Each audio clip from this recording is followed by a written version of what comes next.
Пустовалов Сергей Борисович окончил психологический факультет военного университета, кандидат педагогических наук, проходил военную службу в советской, затем российской армии, в том числе в должности преподавателя, старшего преподавателя кафедры психологии военного вуза, работал психологом-консультантом аппарата губернатора Саратовской области, начальником отдела отбора и оценки кадров управления госслужбы и кадров заведующим кафедрой государственного и муниципального управления Поволжской академии госслужбы.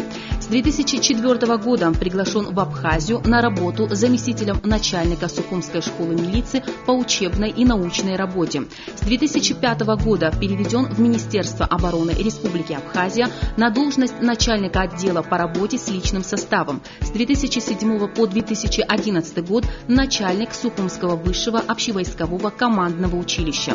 С 2010 года активно сотрудничает с Абхазским государственным университетом, преподает психологию на педагогическом факультете. В настоящее время Пустовалов Сергей Борисович является директором психолого-педагогического центра АГУ, ответственным секретарем приемной комиссии университета.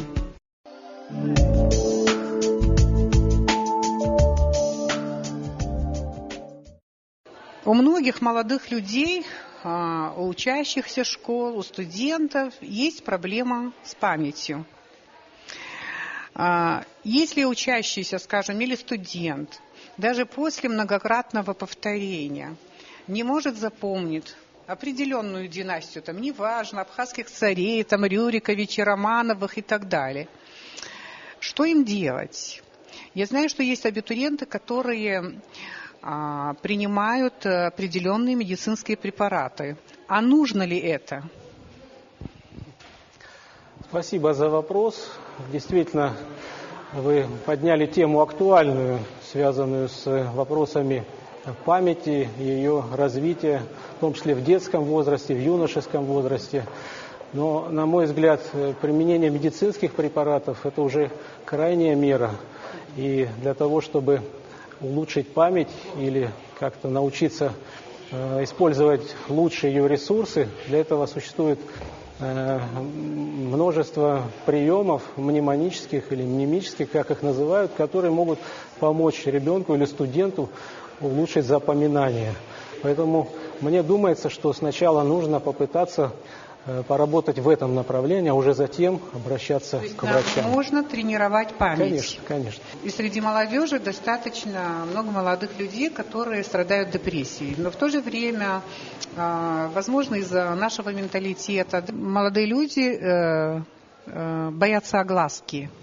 А мне интересно было бы знать, вы работаете с молодежью здесь в университете, обращаются ли к вам вообще студенты с такой проблемой? Я согласен с вами и хотел бы привести слова известного мыслителя английского Томаса Карлейля, который сказал: мы должны быть осторожны с тайной личностью, нельзя, забыв о почтении, врываться в святая святых человека. Я думаю, что это правило, оно в большей степени относится и к Абхазии, к нашей молодежи. Мы стараемся работу, если к нам кто-то обращается в наш центр за консультацией, проводить корректно и так, чтобы не вызывать каких-то вопросов дополнительных и излишнего любопытства ненужного в данной ситуации. На сегодня какая ситуация? Они обращаются? Обращаются к нам. Вот я могу привести статистику за время существования нашего психологического центра в университете. К нам более 50 человек обратилось, примерно за год статистика, и получили квалифицированную консультацию. Если говорить сегодня о доброте в современном мире, мы знаем, что это качество упало в авторитете, к великому сожалению. Мне кажется, что эта проблема и для нас, в общем-то, не за горами. Молодежь, которая тесно сегодня связана с интернетом, с телевизором и так далее, у них тоже возможно, что поменяются отношения к добру, к доброте. Интересно было бы узнать, вот из ваших наблюдений здесь, студенческая среда наша, она добрая? Студенческая среда очень добрая.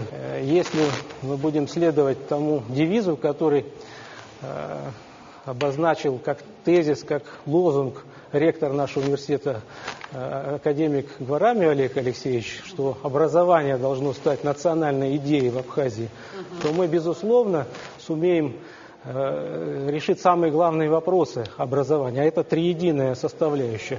Это умственное, физическое, а самое главное нравственное развитие детей и молодежи. И последний вопрос. Вот я наблюдаю такую ситуацию, когда молодые люди, завершая учебу в школе, они готовятся целенаправленно, занимаются у репетиторов и так далее, чтобы получить хорошую базу, и поступают в университет, сдав не очень легкие экзамены и так далее. Но затем, через совершенно короткое время, уже на первом курсе обнаруживается, что у многих вообще нет никакого интереса к специальности, на которую они пришли. Как вы думаете, это результат неправильного или несостоявшегося профессионального самоопределения, или же в новых условиях могло произойти, так сказать, сокрушительное разочарование? Вы знаете, наверное, о сокрушительном разочаровании говорить не приходится. Здесь нужно две проблемы поднять. Первая проблема – это профориентация в школах, которую, вот, в частности, в прошлом году наш факультет и кафедра проводили в школах среди выпускников. По всей Абхазии мы проехали, и это дало свой результат. Пришло больше абитуриентов в этом году на педагогические специальности. Это разъяснение и объяснение, что это за профессия, что за специальности. В этом году планируются аналогичные поездки, в том числе из представителей всех факультетов, с тем, чтобы молодые люди самоопределились в профессии, а не только их родители, поскольку у нас иногда бывает, что это больше инициатива и мотив родителей, нежели самих будущих студентов. Вот надо, чтобы эти компоненты совместились, и тогда мы получаем качественный результат. Спасибо большое.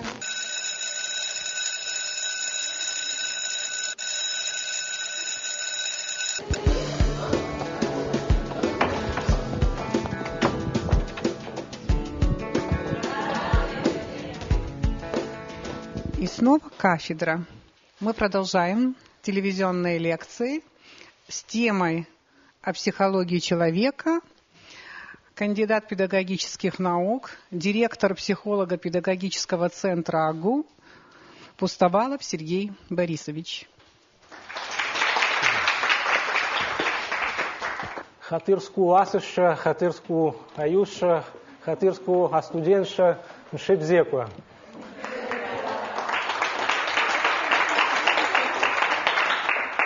Апсуа бывшая бзианы и сыздерзо бакяна. Урысшала и насыкзоид. Вашему вниманию предлагается лекция на тему психология человека. Теория и практика. Цель нашего занятия – рассмотреть основные понятия, входящие в этот раздел. Я имею в виду те, которые написаны здесь на доске: индивид, психика, сознание и личность. Чем обусловлен выбор темы сегодняшнего занятия? Я думаю, что актуальность ее очевидна, поскольку существует человечество, и человек столько интересуется проблемами психологии личности, пытается разобраться в себе, в других людях, как воспитывать собственных детей. Проблемы психологии как науки никогда не уходили из поля зрения нашего университета. Дисциплина психология в той или иной разновидности преподается и изучается на всех 8 факультетах. Во-вторых, начиная с 2005 года по 2011 год в нашем университете совместно с Московским социально-гуманитарным институтом на базе Республиканского центра повышения квалификации, которым руководит профессор Лобахова Михаил Артемович, было подготовлено 191 специалист-психолог и 36 логопедов по заочной форме обучения. А в текущем году мы впервые в истории университета набрали группу психологов на дневном на дневной форме обучения, который здесь присутствует. Психология действительно интересная и древняя наука. Как сказала очень точно наша уважаемая коллега Арда Иналыпан в передаче «Кафедра», у психологии большая предыстория и короткая история. Это действительно так. Принято считать, что она берет свое начало из Древней Греции, от философа Аристотеля, который написал трактат о душе более 2500 лет назад. Затем она делает значительный промежуток в своем развитии и становится наукой как таковой с 1879 года с созданием первой в мире лаборатории экспериментальной психологии в Лейпциге ученым немецким Вильгельмом Вундтом. Психология с этого момента становится наукой о сознании. Следующим этапом в ее развитии является начало XX века, связанное с американской психологией, и психология становится наукой о поведении. Авторами ее считаются американские психологи Уотсон и Торндайк. И лишь в середине XX века психология обретает сегодняшние очертания, ее предметом становится психика. Таким образом, психология современная изучает психику отдельно взятого человека и человека, включенного в группу или в социум. Хочу задать вам вопрос. Чтобы наука была наукой, что для этого необходимо? Чтобы наука была признана в мировом научном сообществе. Хорошо, я помогу вам. Кто-то из вас, например, скажет: я изобрел новую науку айфоноведения. Телефон же есть у вас здесь. Можно ли считать ее наукой? А что нужно для того, чтобы наука была признана? Наверное, для этого должен быть объект и предмет исследования. Для этого, наверное, нужны методы, научные методы исследования. И еще третий компонент, который необходим, это исторические сложившиеся школы научные по данной проблематике. Давайте с психологией разберемся. Что является ее объектом изучения? Наверное, все-таки человек. Объект – это более широкое понятие. А предметом изучения психологии, вероятно, является психика. Хорошо, а методы? Методы научные какие применяются в психологии? Основной, который доступен всем психологам и педагогам, это наблюдение, совершенно верно. Кроме того, это эксперимент, это изучение результатов деятельности, это тестирование, анкетирование, биографический метод и ряд других. Таким образом, и, конечно же, научные школы, о которых я говорил, я коротко напомню вам, что существует множество различных школ психологии, часть из них уже прозвучала, но я отдельно бы хотел сказать ту роль, которую внес в историю и в развитие психологии Зигмунд Фрейд, открыв психоанализ, термин введя впервые. И предметом его изучения было бессознательное в психике человека. Есть и другие школы, например, российские школы психологии, такие как школа Теплова-Небылицына или школа Рубинштейна Сергея Леонидовича. Это, кстати, Московский государственный университет. Таким образом, психология – это состоявшаяся наука, которая изучает факты, механизмы, закономерности психики человека, отдельно взятого и включенного в группу.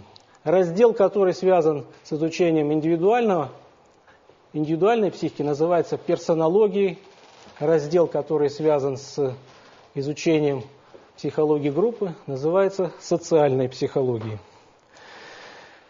Чтобы разобраться, в чем состоит суть этой науки, обратимся к 4 основным базовым понятиям. Первое из них – индивид. Давайте подумаем, что это или кто это, как. Из акуари дезустада, правильно, дезустада, индивид. Кто это индивид? человек. Просто отдельно взятый человек. Действительно, индивид, личность всегда индивид, верно. И с какого момента можно человека считать индивидом? Когда его можно определить как индивид? Как? В каком возрасте? С момента рождения. Верно, поскольку человек, будучи рожденным, уже является собой представитель рода человеческого в своем лице. Индивид – это действительно отдельно взятый человек, живой человек с его особенностями, с его индивидуальностью, и он представляет собой человеческий род. Этот индивид, кстати, слово индивидуальность от какого происходит? Индивидуальность. Наверное, корень его индивид.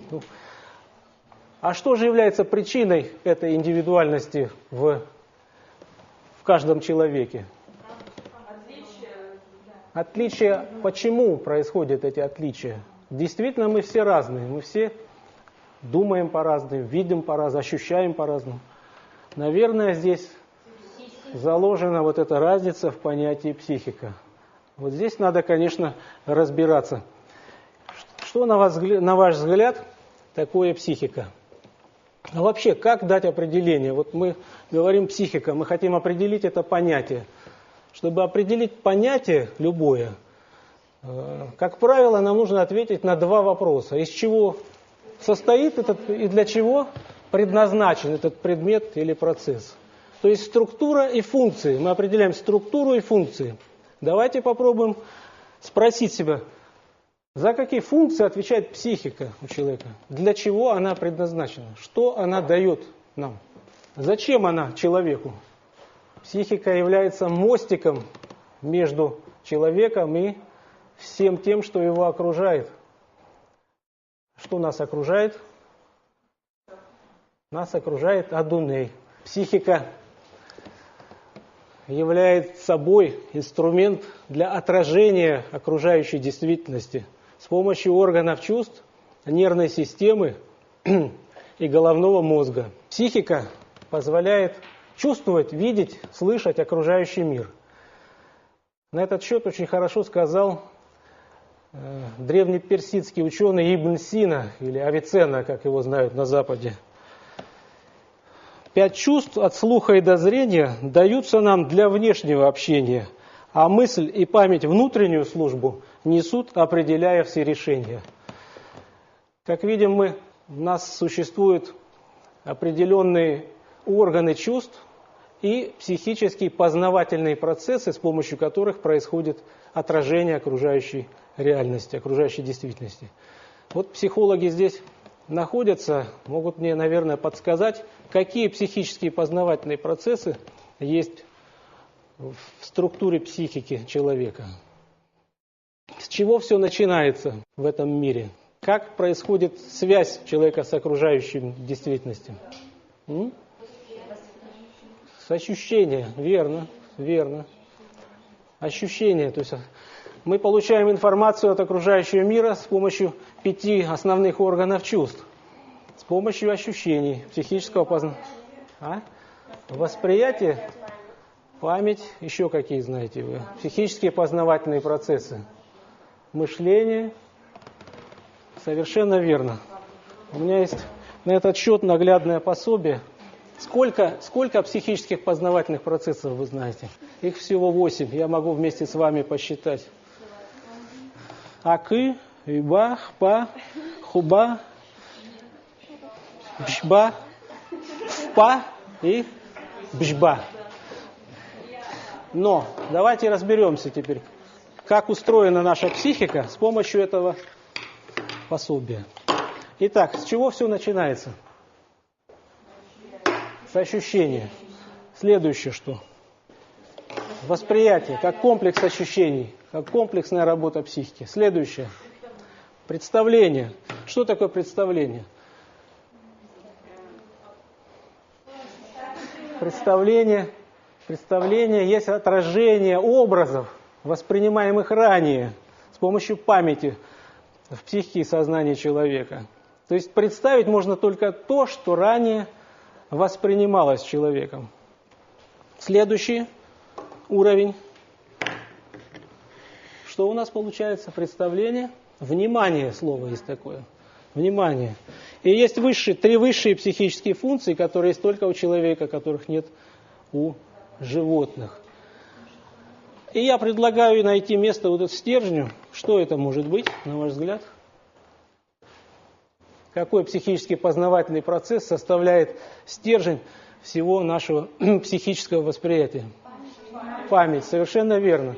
То есть, нет, не мышление, память. Поскольку все эти образы, все эти раздражения в коре головного мозга не сумели бы накапливаться, если бы не работал такой важный психический познавательный процесс, как память. И есть три высшие психические функции, которые отделяют нас от животного мира: воображение, мышление и речь. Вот у нас сложилась пирамидка. Таким образом, психика, структура, для чего предназначена? Для отражения окружающей действительности.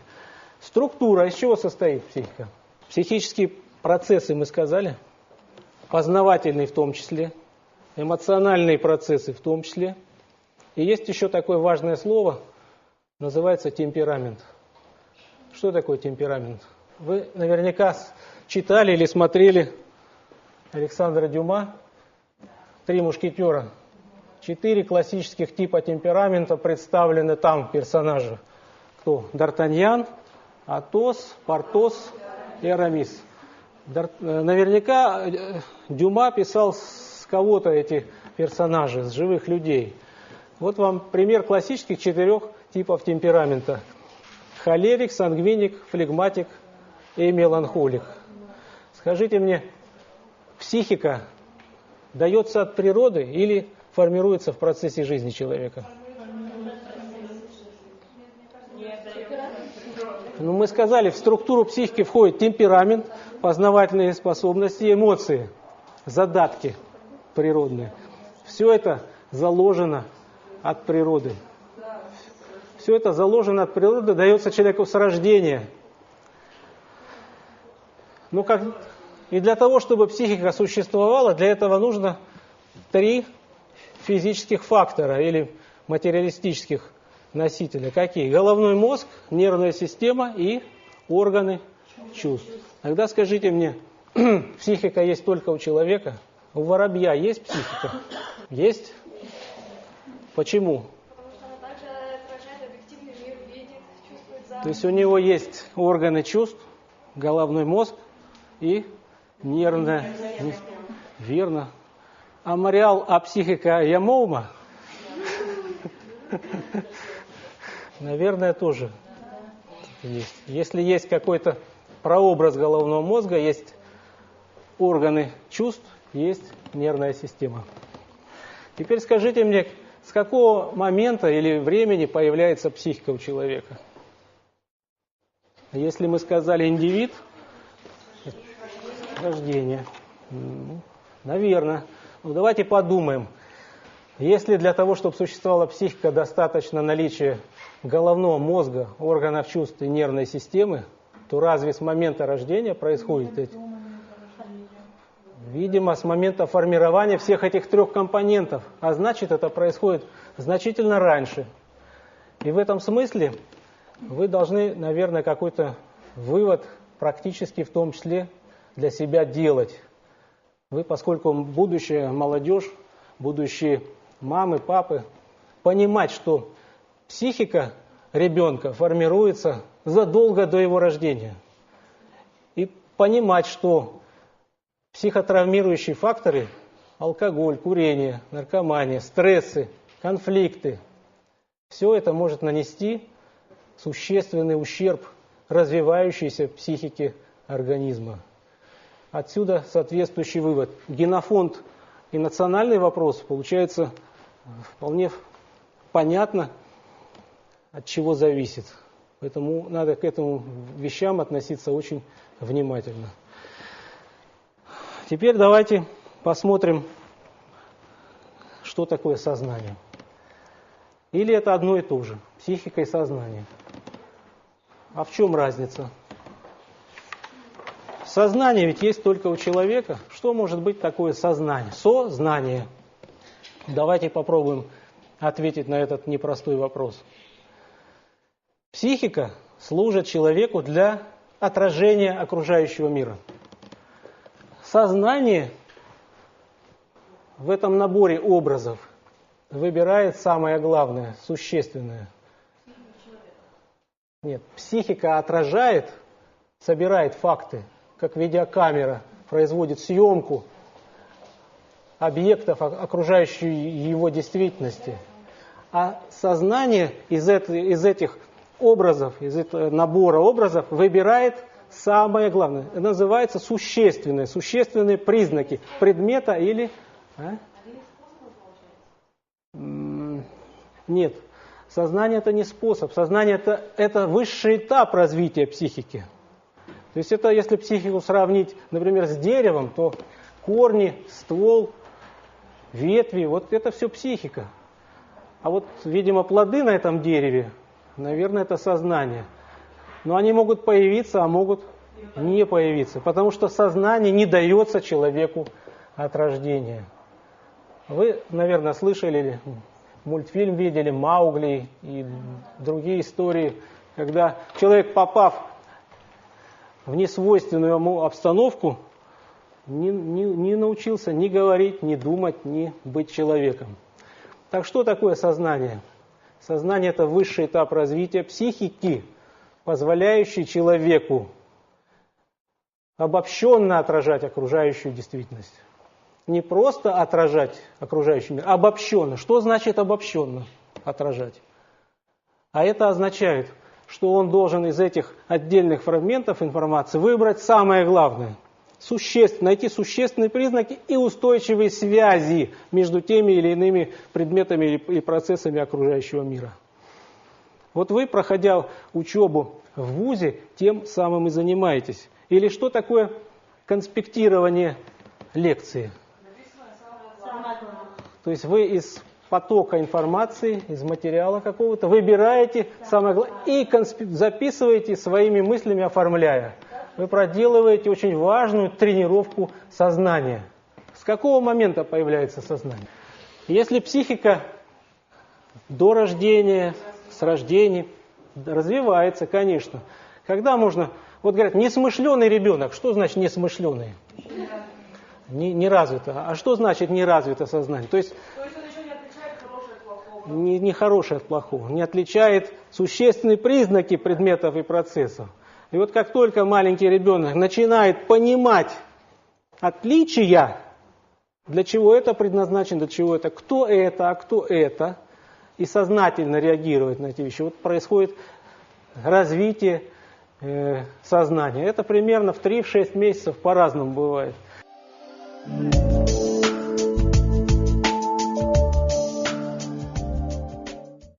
Здесь с проблемой сознания напрямую связана проблема мышления. Мышление и сознание фактически синонимы. Вот как устроено наше мышление, какие 3 уровня, чтобы вам было понятно, существуют в развитии человека, на примере ребенка.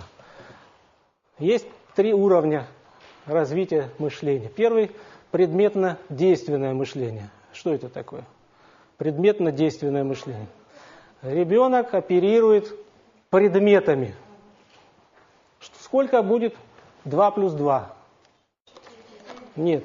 Ребенок как считает? Он складывает предметы.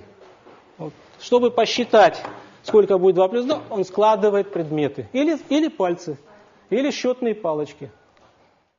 Предметно-действенный этап развития мышления. Следующий уровень – наглядно-образное мышление. Что происходит?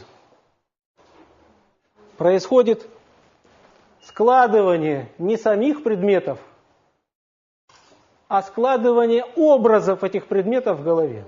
То есть ребенок те же пальцы загибает, но в уме.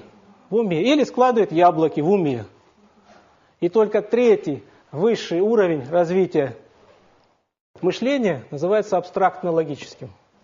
В чем он заключается? Не нужны никакие предметы, не нужны даже их образы.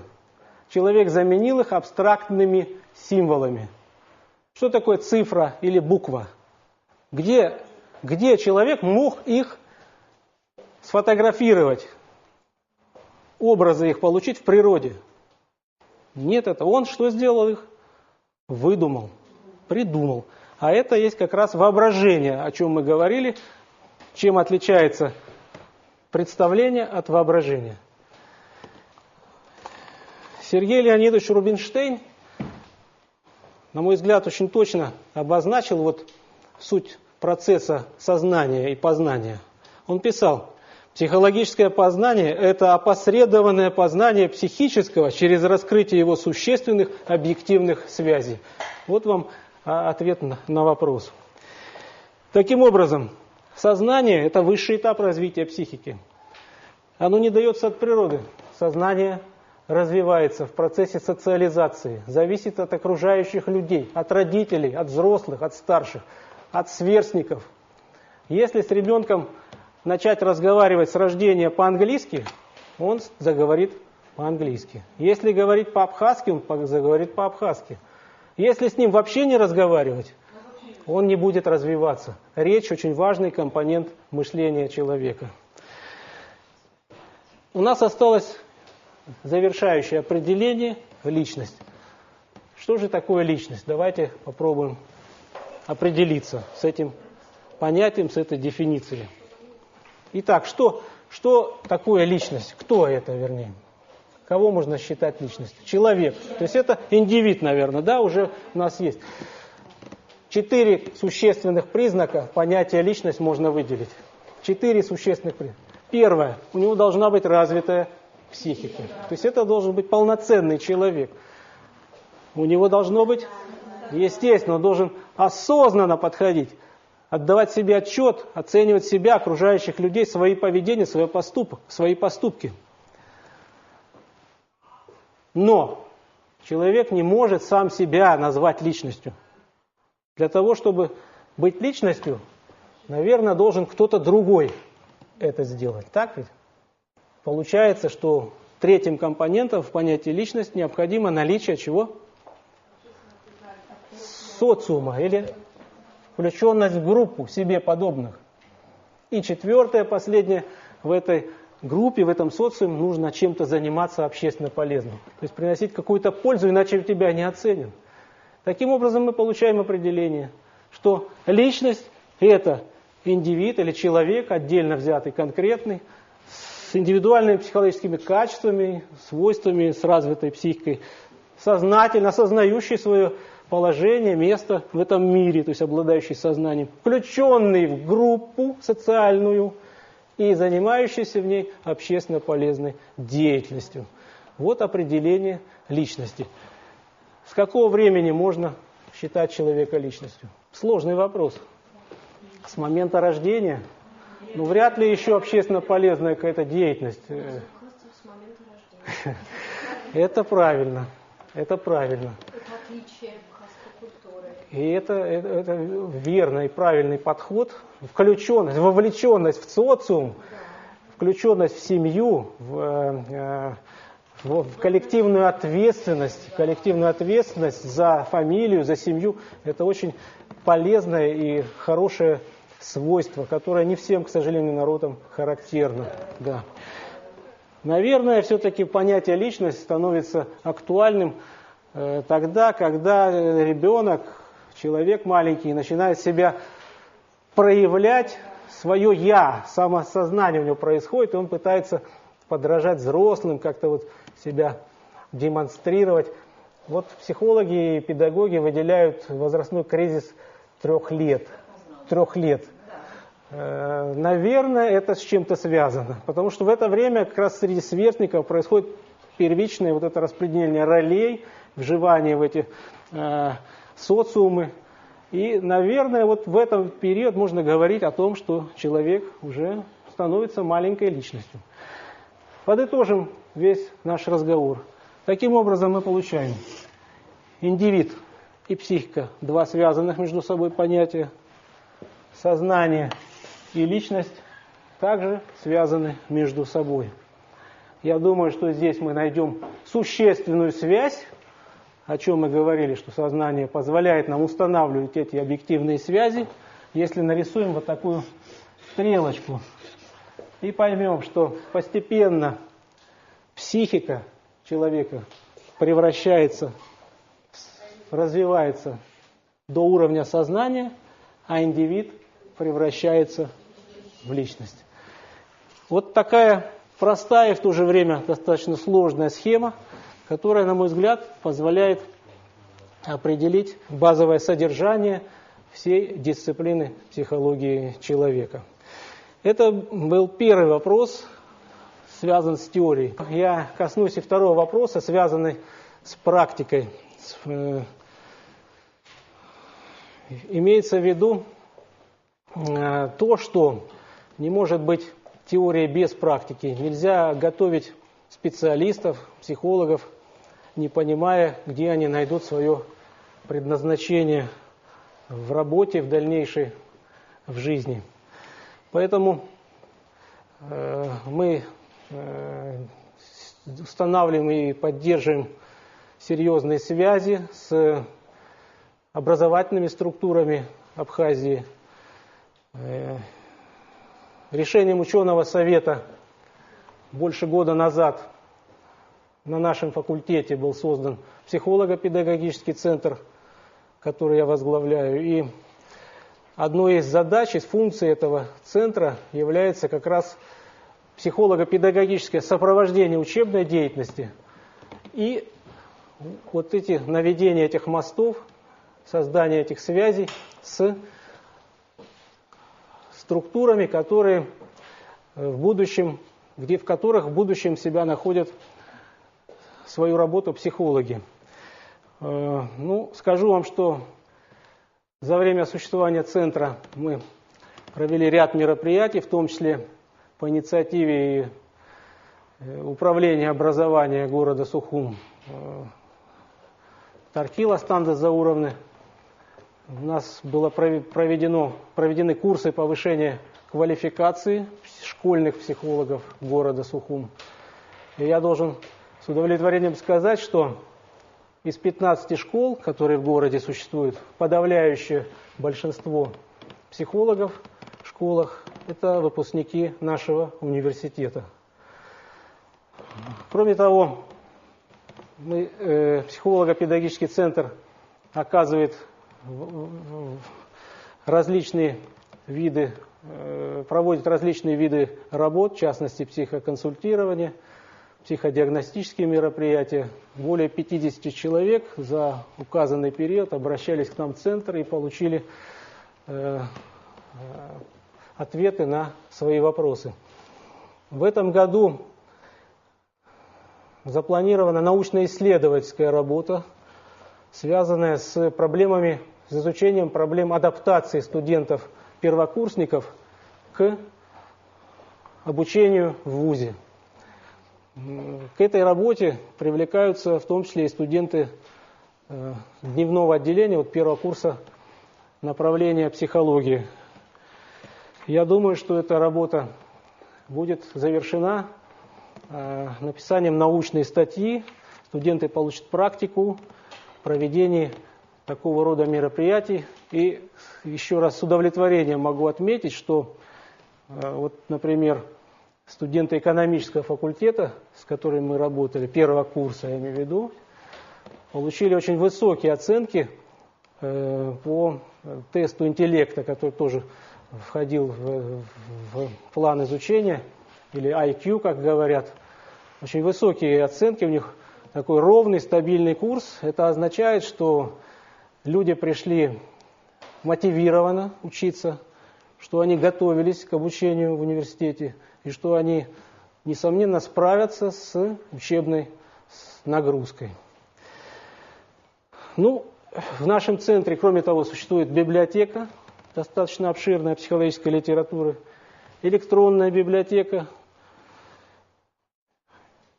И мы надеемся, что в будущем будем развивать эту работу, в том числе и на международном уровне, используя обширные связи нашего университета и ректора с ведущими мировыми вузами.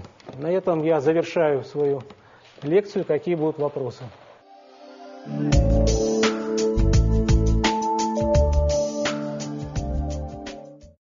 Само понятие дух, душа и такое понимание, как душевное качество, вообще не рассматривается в проблемном поле психологии как наука. Похоже так, что в академических кругах, если скажешь душа и душевное качество, как карточный домик рассыпается.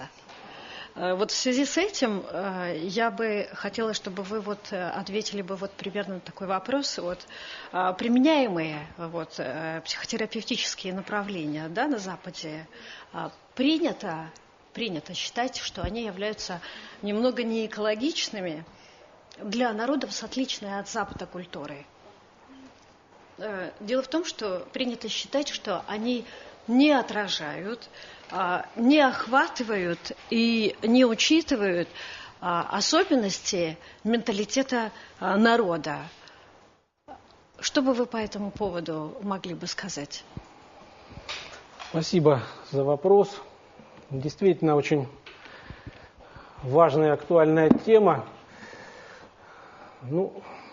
Понятие душа действительно это неопределенное понятие, это абстрактное понятие, и каждый сам отвечает на этот вопрос в силу своего мировоззрения, установки, в том числе, может быть, вероисповедания. Поэтому это, конечно, лежит, наверное, за рамками поля научного познания. Но вы коснулись важного момента, связанного с использованием западных или каких-то иностранных психотехнологий в условиях Абхазии, если я правильно понял вопрос. Можно и в условиях Абхазии, хотя, собственно говоря, я рассматривала и Россию в частности. Потому что аналогичная проблема, как известно, существует и в частности в российских школах. Недавняя моя поездка в достаточно солидный центр, это русская школа НЛП в образовании, у них тоже есть такого рода проблемы, то есть они возникают, эти проблемы. И как бы вы прокомментировали? Да, может быть, на самом деле для простого человека, для обывателя, чтобы это было понятно, на самом деле, есть ли там проблемы или абсолютно это беспочвенно. Такого рода опасения, что они являются неэкологичными. И идет ли учитывание всех особенностей культурного менталитета того или иного народа? Действительно, повторюсь, что не все психотехнологии или методики, которые могут быть применимы где-то в других странах, актуальны к использованию в России, но мне больше хотелось бы сказать об Абхазии. Дело в том, что, посудите сами, что такое современные рыночные отношения? Они ведь, хотим мы того или нет, они с психологией связаны, они обостряют психологию индивидуальную. То есть, по сути, мы к Фрейду обращаемся. То есть, должно быть такое воинствующее эго, которое должно составлять основной личностный потенциал. То есть, ты должен быть успешным, ты должен быть абсолютно, таким бессердечным в отстаивании своих интересов, в борьбе за ресурсы и так далее. Собственно, это называется американская психология, и ее проявление вы даже наблюдали на Олимпиаде недавно, на матче Россия-США в судействе судей. Это вам просто такой наглядный пример. То есть достижение победы любой ценой, не считаясь ни с кем. Хорошо это или плохо? Наверное, нам больше все-таки подходит гуманистическое направление в психологии. И я бы ответил еще, дополнил точнее эту позицию поговоркой или пословицей, которую я прочитал в сборнике профессора Шамба Олега Багратовича. «За что то я ха-ха». Язык болтов яшаха, что то же самое означает. То есть, если ты... По-русски это, наверное, перевести нужно: в чужой монастырь со своим уставом не ходят.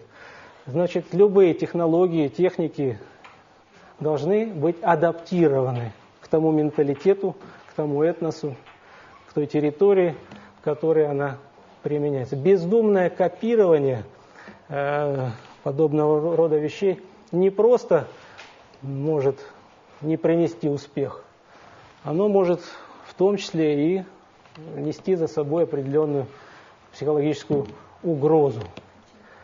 На этот счет вот мы с проректором Виктором Ильичем Маланзе беседовали, и мне почему-то вот такое сравнение родилось. Я ему сказал, что не нужно наши абхазские тропы закрывать импортными дорожными картами. Полагаю, что не все, что там вот, хорошее, конечно, нужно брать, но какие-то вещи, наверное, нужно адаптировать.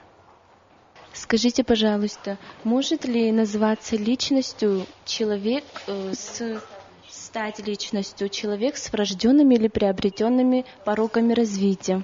Действительно, сейчас в последнее время, особенно человечество и передовые страны, но в том числе и Россия, вот, больше внимания уделяет людям с ограниченными возможностями здоровья. Но вы, наверное, подразумеваете в своем вопросе ограничения не только по здоровью, но и связанные, может быть, с развитием психики и нервной системы. Конечно, это очень деликатный и сложный вопрос. Но здесь в любом случае мы должны исходить из позиции гуманизма. И любой человек, ему нужно предоставить, создать условия для саморазвития, самоактуализации. Если вы помните упоминавшуюся вот в предыдущей лекции по психологии пирамиду Маслоу потребностей, наивысшая потребность человека – потребность в самореализации или в самоактуализации. И это движение ничто не остановит, надо ему только помогать. Посттравматическое стрессовое расстройство, о котором очень часто и много говорят. На то была причина война и послевоенные последствия, как правило, отрицательным образом сказываются на психике человека в целом и на его дальнейшем существовании. Вы находите какую-то разницу между посттравматическим стрессовым расстройством, которое мы знаем из науки, в частности, с теми же солдатами, которые принимали в войне, участие в войне во Вьетнаме, и проводили ли вы какую-нибудь параллель с участниками боевых действий, которые непосредственно принимали участие в грузино-абхазской войне? Есть ли между ними разница? Вам пришлось с этим столкнуться? Есть ли какие-то отличия? Если есть, то какие? Боевые психические травмы и посттравматические расстройства всегда присутствуют на войне и после окончания боевых действий. Действительно, к сожалению, в Абхазии эта работа проводилась, но не в таких масштабах, как необходимо было бы в силу объективных причин. Мы знаем, что закрыта была граница и другие обстоятельства. Вместе с тем, вот как мне представляется, в Абхазии есть очень важная, уникальная, я бы сказал, пока еще сохраняющаяся возможность для психотерапевтического воздействия на людей без психолога даже. И больше того, я иногда говорю, что чем позже в Абхазии появятся индивидуальные психологи в каждой семье, индивидуальные адвокаты, индивидуальные врачи, тем лучше. Поскольку есть пока возможность вот просто в простом человеческом общении, во дворе, в семье, на мероприятиях свадьбы, другие какие-то застолья и так далее, где люди могут свои какие-то наболевшие проблемы высказать, сбросить какие-то зажимы психические, раскрепоститься. Зачастую вот в закрытом таком строгом рыночном обществе это невозможно. И я очень надеюсь, что Абхазия сохранит свою самобытность в этом плане. И вот эта взаимовыручка Айтгылара и будет источником, служит источником психореабилитации, потому вот сейчас мы все меньше и меньше наблюдаем такого рода последствий, и дай Бог, чтобы они окончательно завершились, а новое поколение никогда не сталкивалось с этими проблемами. Спасибо. Я хочу сказать вот для всей аудитории, у нас вот была, к сожалению, так получилось, что вынесли весь материал, который был в центре, обработан, и он был достаточно такой солидный, и мы остались как бы без рук и без того обработанного материала. Была такая проведена работа по анкетированию с вопросниками, которые были подобраны специалистами совместно из Москвы, и нам было интересно изучить на самом деле, как вот психотравму воспринимают наши участники боевых действий. Перечень вопросов был очень глубоко продуман. Что чувствовали они, как они себя чувствуют после завершения войны, какие у них проблемы психологические, физиологические, экономические. И из опрошенных, их было 30 человек, мы выяснили, что у них у всех больше проблемы были экономического характера, нежели те травмы, которые они получили в результате военных действий. То есть у них не стояли проблемы, что он воевал, и поэтому он получил психотравму. Для него это не являлось проблемой, за исключением 2 людей, у которых флешбеки выскакивали. Это убрать очень легко, буквально за 5 минут при профессиональной работе. То есть постоянно картинка, когда выскакивает, и он ассоциирован с ней. Это было на самом деле отличительной чертой всех тех участников боевых действий, которые непосредственно находились в зоне боевых действий. Мы отобрали в том числе и людей, получивших достаточно серьезные увечья. То есть там нет руки, там нет ноги и так далее.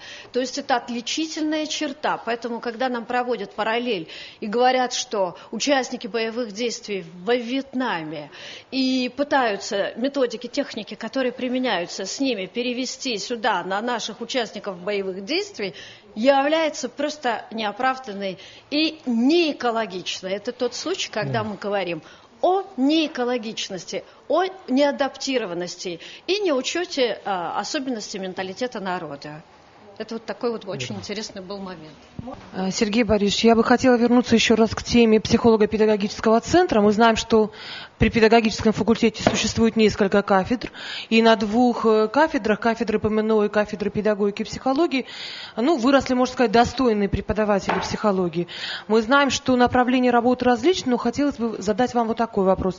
Психолого-педагогический центр ставит ли какие-то рамки в оказании помощи, может быть, возрастные рамки, может быть, какие-либо другие. То есть есть ли какие-то критерии, по которым вы организуете эту помощь, может быть, какому-то возрасту определенному, или какой-то категории людей, или мы стараемся помочь всем? Вот мне интересен этот ответ. В положении о центре прописаны функции, цели и задачи нашей структуры. Конечно, ориентирован прежде всего центр на работу со студентами. И эта работа, естественно, выполняется бесплатно. Конечно, и преподавательский состав тоже включен в эту сферу, и такого рода обращения тоже были. Но мы в том числе оказываем и психологические услуги любым гражданам, которые могут обращаться в наш центр. Что касается, возможно, вы имели в виду детский возраст, у нас есть, как вы сказали, на кафедрах специалисты по возрастной психологии, по психологии развития. Конечно, мы в случае такого рода обращений окажем помощь всем.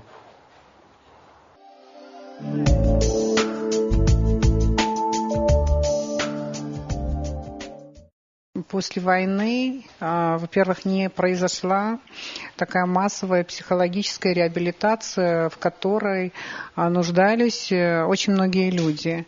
Речь идет не только о тех, кто воевал, но и о тех, кто находился в районах оккупации. Вот вы говорили о поддержке близких людей. Конечно, к счастью, это имеет у нас место, но этой поддержки, этого участия или вовлеченности родственников, друзей, соседей в психологические проблемы этих людей оказалось недостаточно. Психологическая грамотность, если она очень востребована во всем современном мире, она в значительной степени важна и нужна в нашем абхазском обществе тоже. Тем более, что общество наше пока еще можно характеризовать как послевоенное, и проблем, конечно, от войны, от последствий остается достаточно много. И поэтому, когда человек в любом возрасте сегодня в поисках ответа на многие вопросы,